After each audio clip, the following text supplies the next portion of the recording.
from the fourth law, which is make it satisfying. Chapter 15, the cardinal rule of behavior change.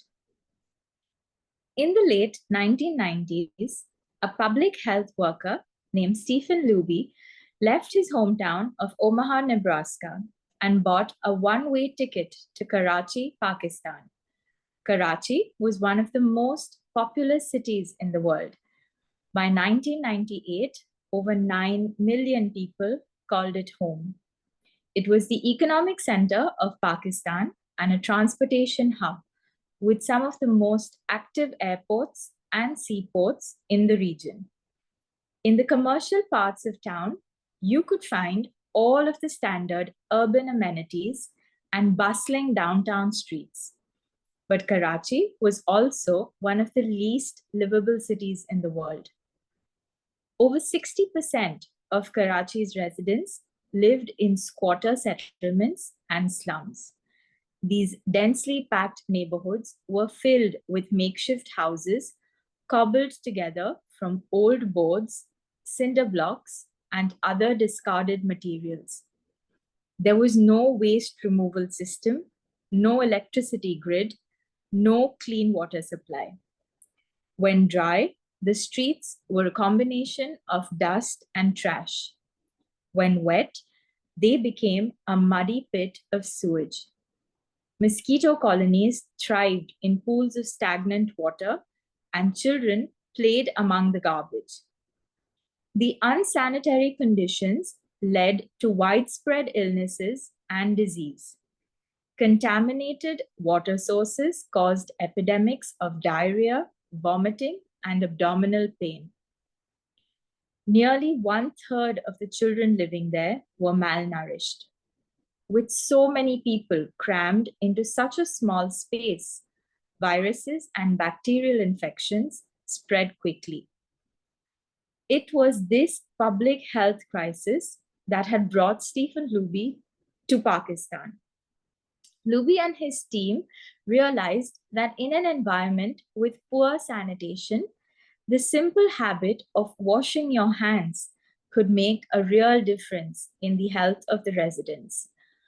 But they soon discovered that many people were already aware that hand washing was important.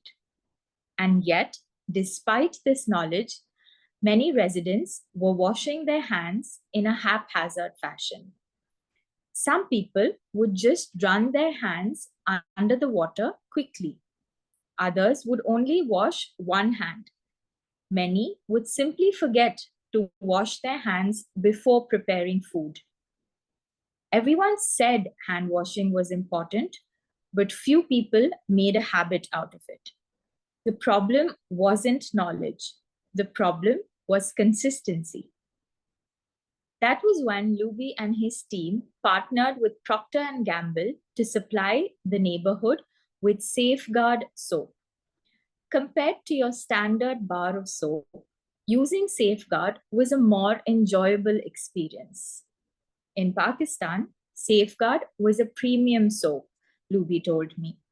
The study participants commonly mentioned how much they liked it. The soap foamed easily, and people were able to lather their hands with suds. It smelled great. Instantly, hand washing became slightly more pleasurable. I see the goal of hand washing promotion not as a behavior change, but as a habit adoption, Luby said. It is a lot easier for people to adopt a product that provides a strong positive sensory signal. For example, the mint taste of toothpaste, than it is to adopt a habit that does not provide pleasurable sensory feedback, like flossing one's teeth. The marketing team at Procter & Gamble talked about trying to create a positive hand washing experience. Within months, the researchers saw a rapid shift in the health of children in the neighborhood. The rate of diarrhea fell by 52%, pneumonia by 48%, and impetigo, a bacterial skin infection, by 35%.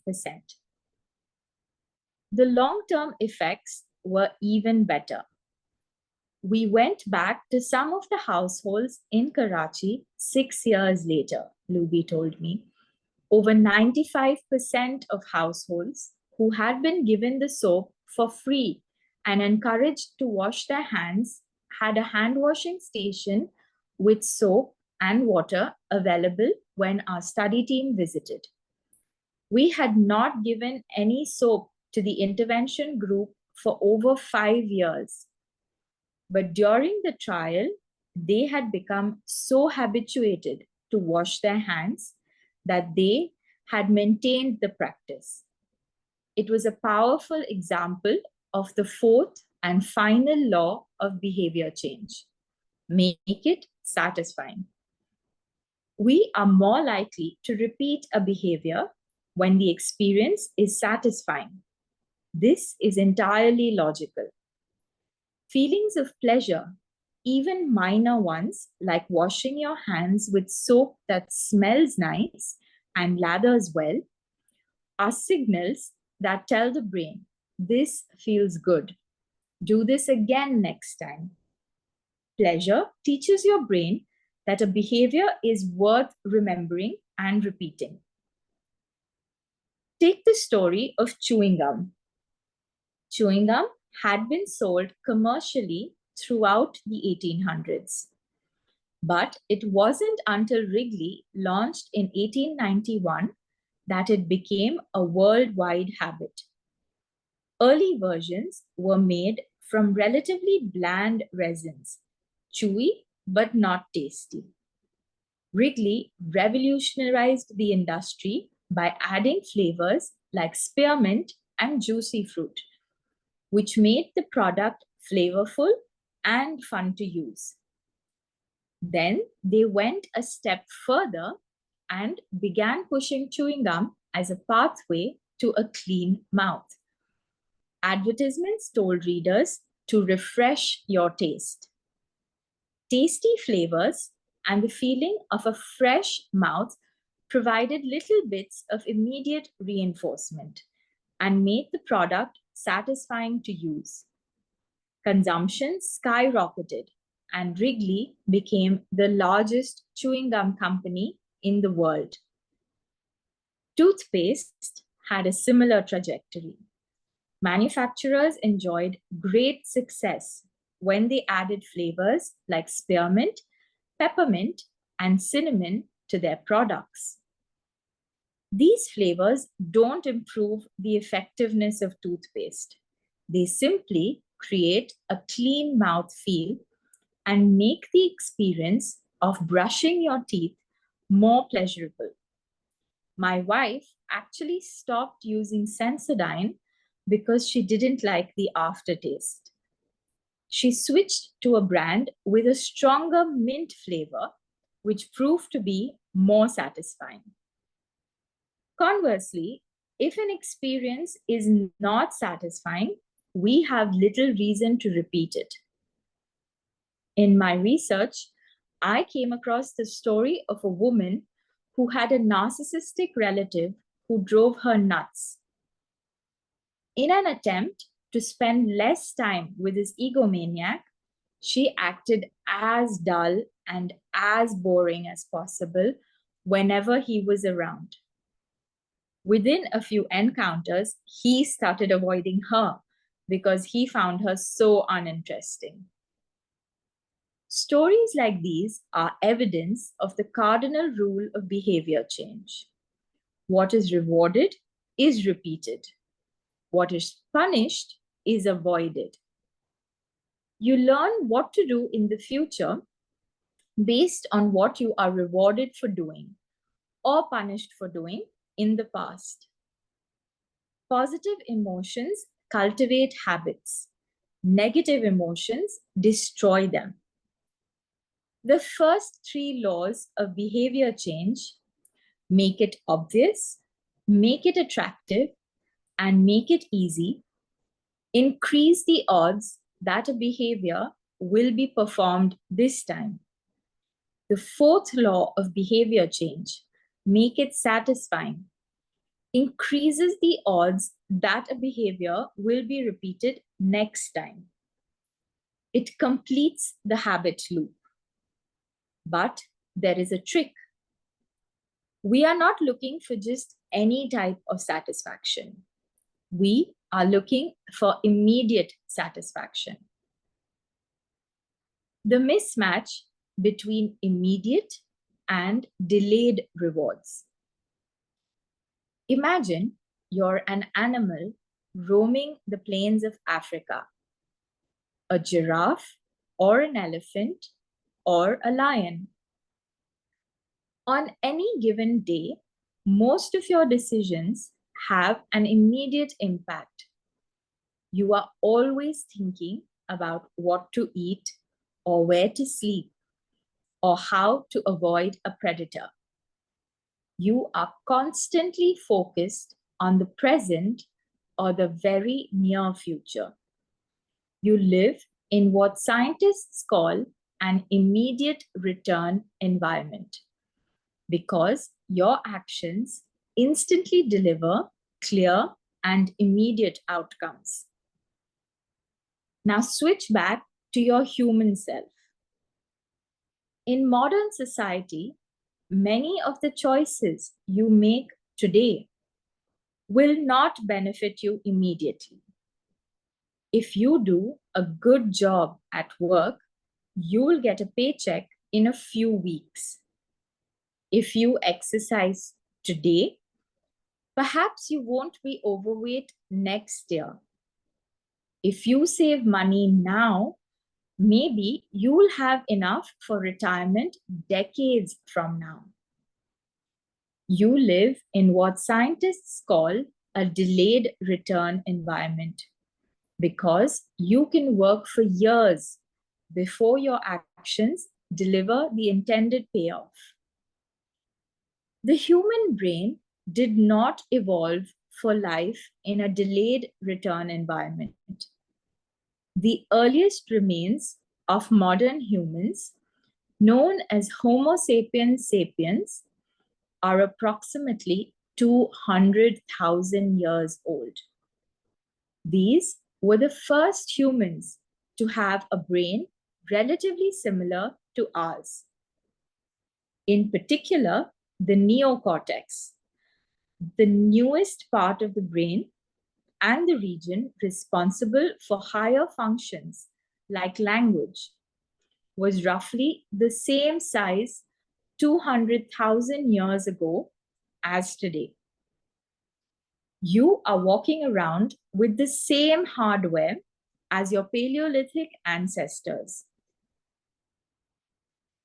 It is only recently, during the last 500 years or so, the society has shifted to a predominantly delayed return environment. Compared to the age of the brain, modern society is brand new. In the last 100 years, we have seen the rise of the car, the airplane, the television, the personal computer, the internet, the smartphone, and Beyonce. The world has changed much in recent years, but human nature has changed little.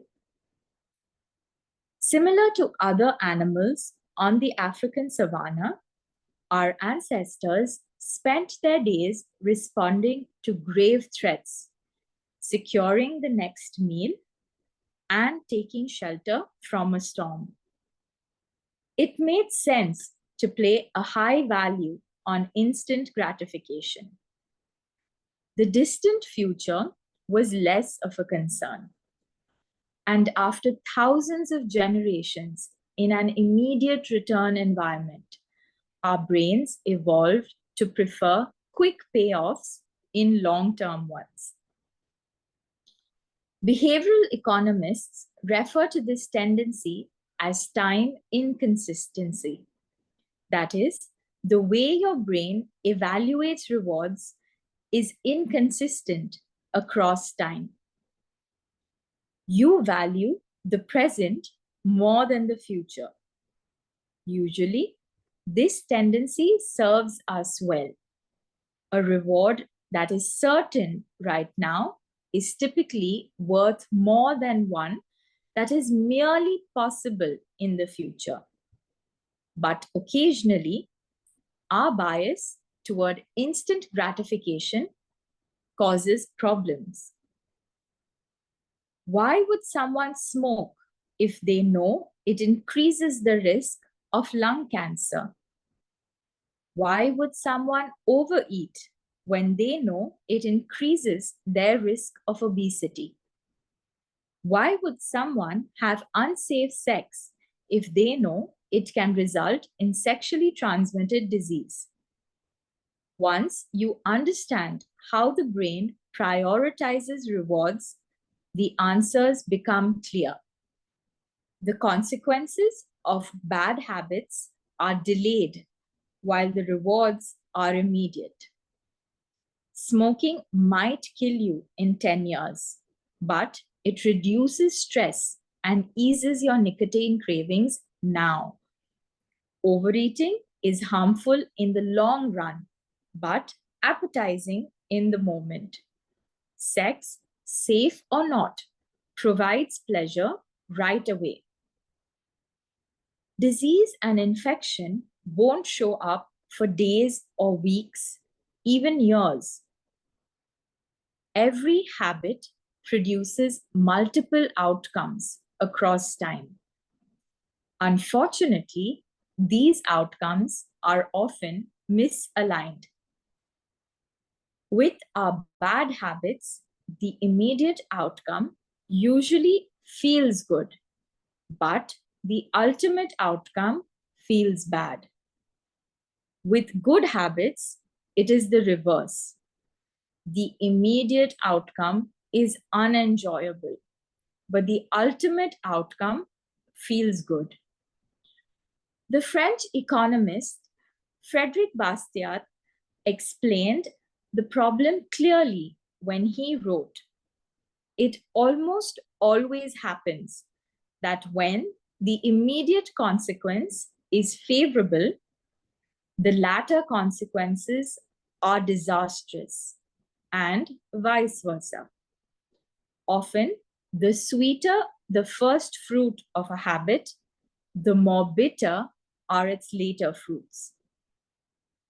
Put another way, the costs of your good habits are in the present. The costs of your bad habits are in the future.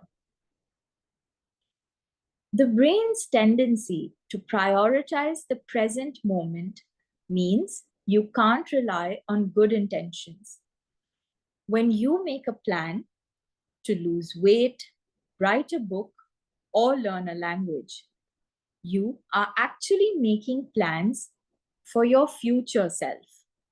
And when you envision what you want your life to be like, it is easy to see the value in taking actions with long-term benefits. We all want better lives for our future selves. However, when the moment of decision arrives, instant gratification usually wins. You are no longer making a choice for future you, who dreams of being fitter or wealthier or happier. You are choosing for present you, who wants to be full, pampered, and entertained.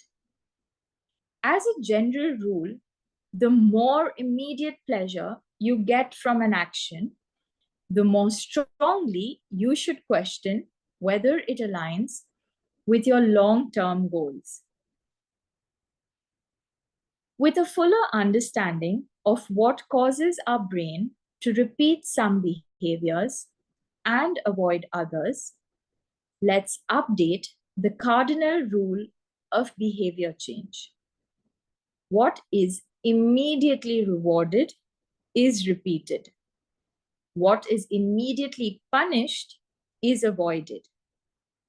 Our preference for instant gratification reveals an important truth about success.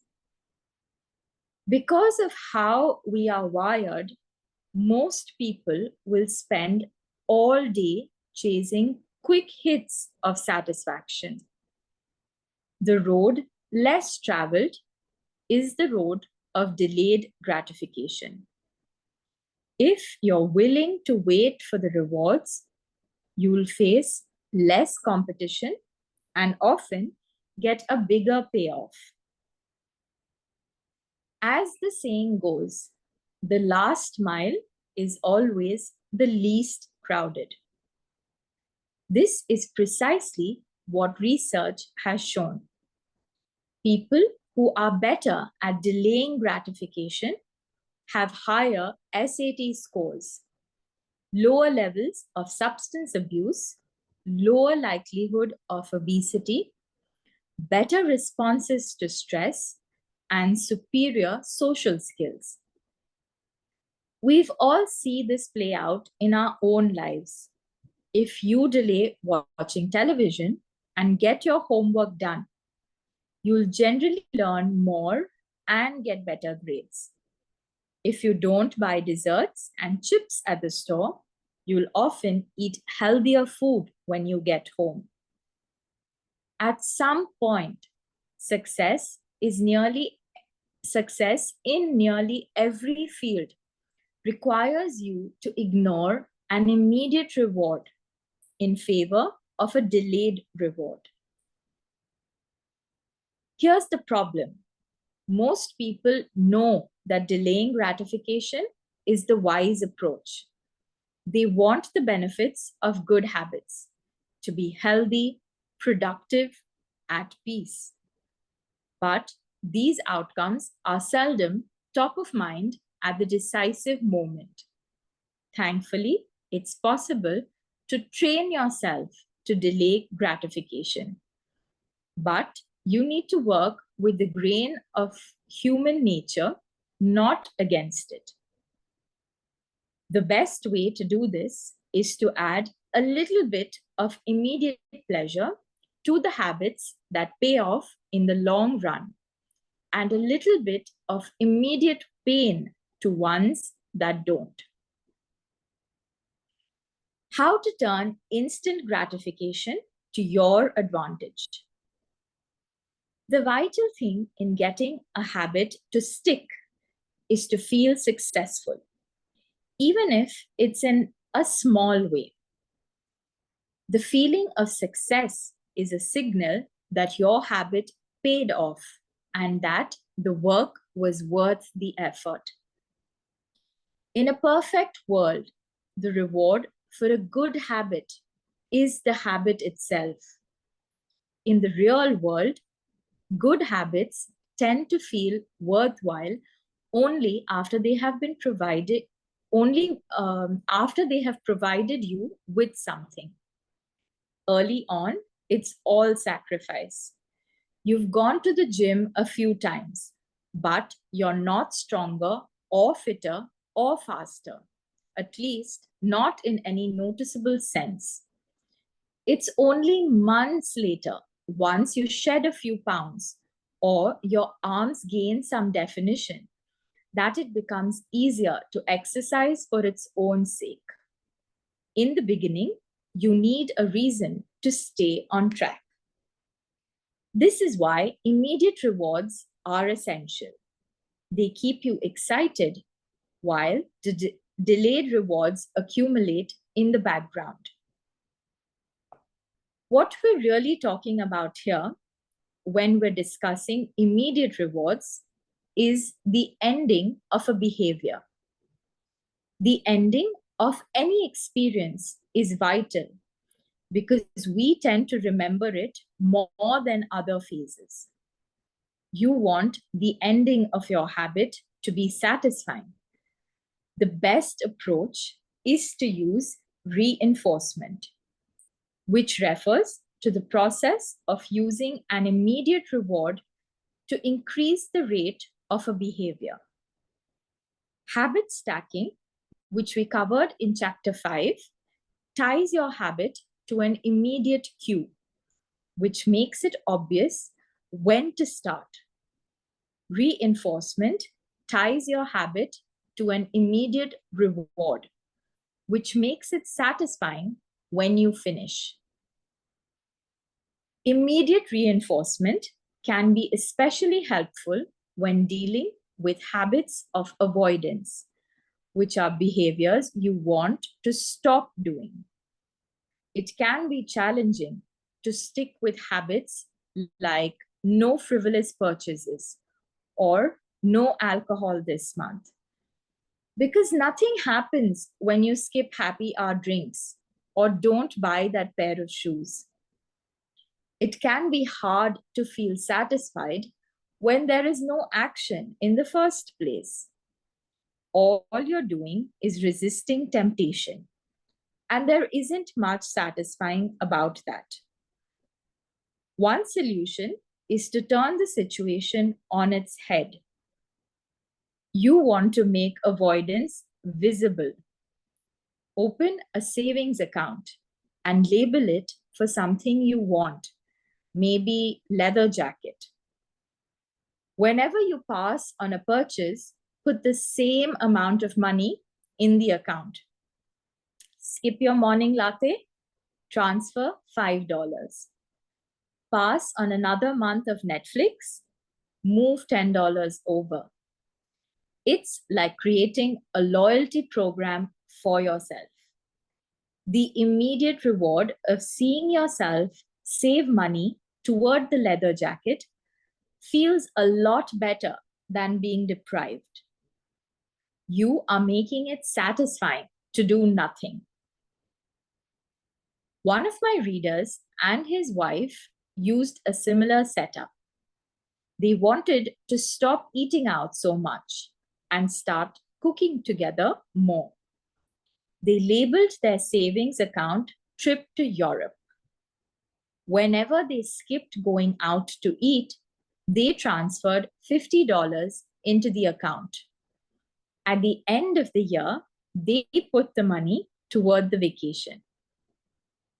It is worth noting that it is important to select short-term rewards that reinforce your identity rather than ones that conflict with it.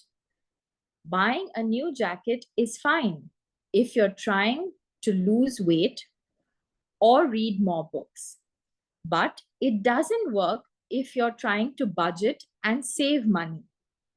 Instead, taking a bubble bath or going on a leisurely walk are good examples of rewarding yourself with free time, which aligns with your ultimate goal of more freedom and financial independence. Similarly, if your reward for exercising is eating a bowl of ice cream, then you're casting votes for conflicting identities, and it ends up being a wash. Instead, make your reward a massage, which is both a luxury and a vote toward taking care of your body. Now, the short-term reward is aligned with your long-term vision of being a healthy person. Eventually, as intrinsic rewards like a better mood, more energy, and reduced stress kick in, you'll become less concerned with chasing the secondary reward. The identity itself becomes the reinforcer. You do it because it's who you are and it feels good to be you.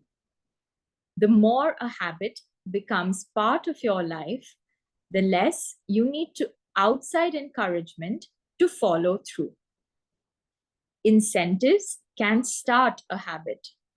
Identity sustains a habit. That said, it takes time for the evidence to accumulate and a new identity to emerge.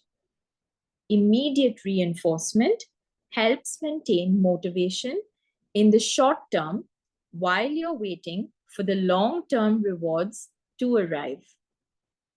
In summary, a habit needs to be enjoyable for it to last. Simple bits of reinforcement, like soap that smells great or toothpaste that has a refreshing mint flavor, or seeing $50 hit your savings account, can offer the immediate pleasure you need to enjoy a habit. And change is easy when it is enjoyable. Chapter summary. The fourth law of behavior change is make it satisfying. We are more likely to repeat a behavior when the experience is satisfying. The human brain evolved to prioritize immediate rewards over delayed rewards. The cardinal rule of behavior change: what is immediately rewarded is repeated. What is immediately punished is avoided. To get a habit to stick, you need to feel immediately successful, even if it's in a small way. The first three laws of behavior change: make it obvious, make it attractive, and make it easy, increase the odds that a behavior will be performed this time. The fourth law of behavior change, make it satisfying, increases the odds that a behavior will be repeated next time. And with that, we come to the end of today's reading. I'd like to request you all to unmute yourselves. And if you have any experiences that you'd like to share, have any of you gone through something similar where just simply because something was satisfying and enjoyable and gave you that immediate reward, that you managed to keep repeating it and made it into a habit?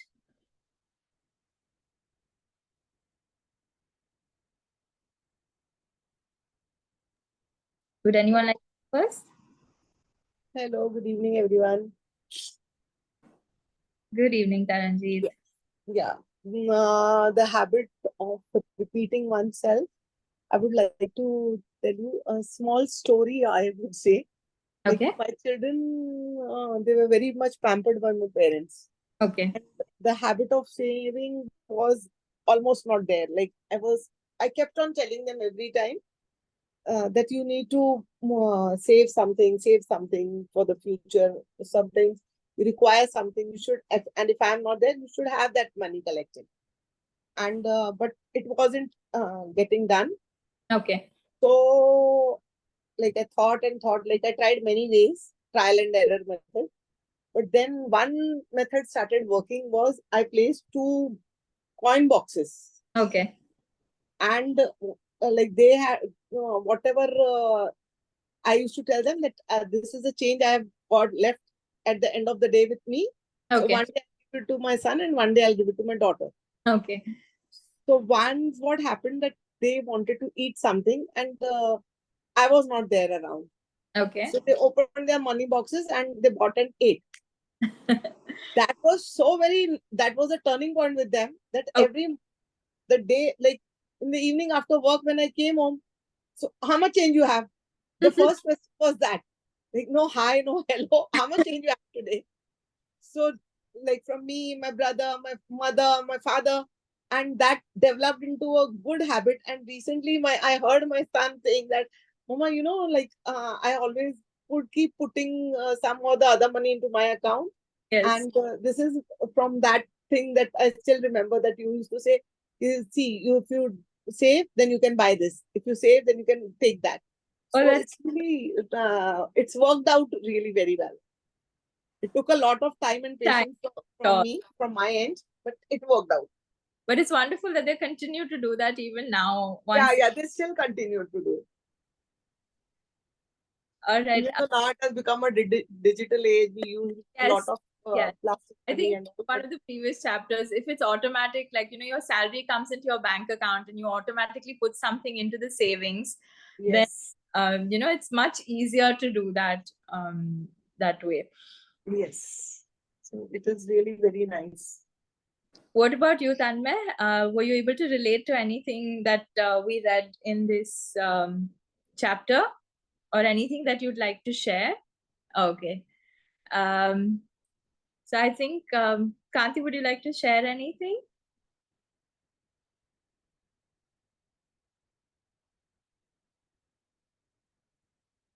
Okay, I think we can end for the day. We'll continue with the next chapter on Monday then. Have a great weekend. Thank And you. Lovely hearing you. Sorry I couldn't come because I left my phone for charging and just stepped oh, back. that's all Sorry. right. That's all right. Yeah. So, okay. I really enjoyed what Taranjit said, and then I was thinking I should have done it to my children too. Yeah, I think all of us, that was pretty much our first experience, you know, the little piggy banks that we all had as kids, beginning to save right then. Yeah. True. True. Yeah. So lovely. Have a lovely weekend. Thank you so much, Megha. Thank you, Taranjit, and thank you, Tanmay. Most welcome. Thank you so much, everybody. Have an enjoyable weekend and see you fresh Bye-bye. in the next week. On Monday. Yes. Good night. Good night.